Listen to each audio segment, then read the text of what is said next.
Здравей, можеш ли да ни кажеш от колко време се занимаваш с фотография? Ами вече 5 години от 6 клас, 7 горе-долу. За първи път ли получаваш такъв вид награда? Да.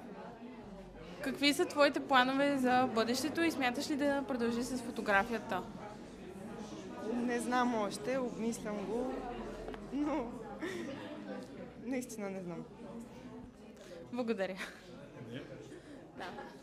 Здравей, можеш ли да ни кажеш от колко време се занимаваш с фотография? Ами от 3 години от 8 клас. За първи път ли получаваш такъв вид награда? Да, за първ път. И какви са твоите планове за бъдеще и смяташ ли да продължиш с фотографията?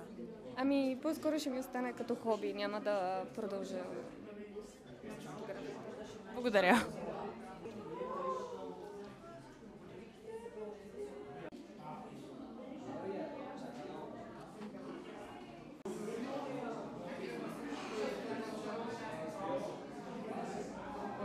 Здравей, можеш ли да ни кажеш как се казваш? Аз се казвам Алек Цителимишовски. Можеш ли да ни кажеш от колко време се занимаваш с фотография? От 2 години, като настъпих в това училище, Националната полиграфия и фотография. И, за, и изведнъж така обикна тази фотографска магия. За първи път ли получаваш такава награда от фотоакадемика? Да, получавам за първ път тази награда и се гордея с това, защото това ми показва, че съм станал по-добър в снимането. Смяташ ли да продължиш с фотографията и какви бъдещи планове имаш? Разбира се, че ще продължа с фотографията, защото аз съм избрал тази професия и съм ще съм горд, че ще продължа с тази професия. Благодаря.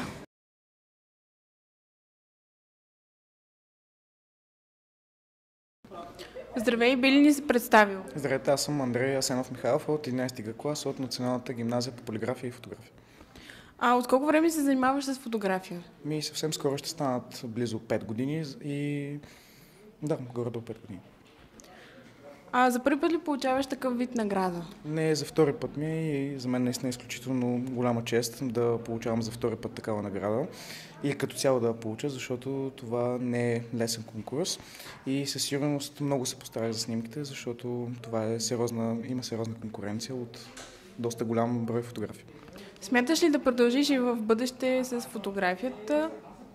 Смятам, защото фотографията не е само изкуство, тя всъщност е начин на живот.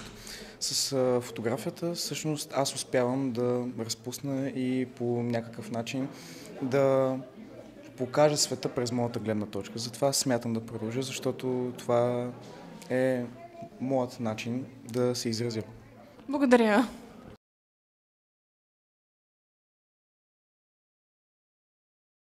Здравей, можеш ли да ни се представиш? Данаил Павлов Кутманов, от 10 Г клас, уча в Национална професионална гимназия по полиграфия и фотография.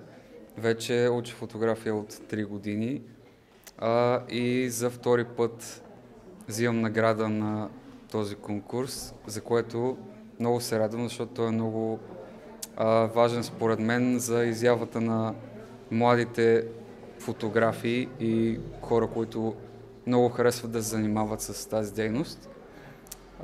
И вече от 3 години се занимавам с фотографията и се надявам следващите години още хора да продължават, да участват в този конкурс, защото по този начин мотивира всички да творят повече и да са по-креативни. Смяташ ли да продължиш с фотографията и за в бъдеще? Ами да, за сега поне смятам и професионално да се занимавам с нея, защото е просто нещо, което много ме влече, много е забавно за правене, не се чувства като някаква работа, която ти е скучно да я правиш и се събуждаш и не искаш да се занимаваш с нея, а нещо съвсем забавно и готино, което можеш да си правиш по всякакъв начин, по който ти си искаш. Благодаря.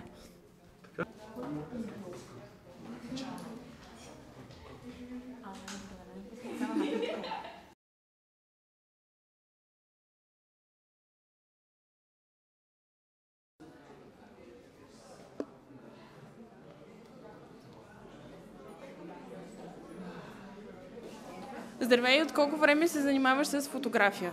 Занимавам се с фотография от горе-долу малко над 4 години. За първи път ли получаваш такъв вид награда? Да, за първи път печеля конкурс фотоакадемика. Какви са твоите планове за бъдещето и смяташ ли да продължиш с фотографията? Да, гледам колкото се може повече да участвам на колкото се може повече събития, като целта е да продължа занапред с фотографията. Благодаря.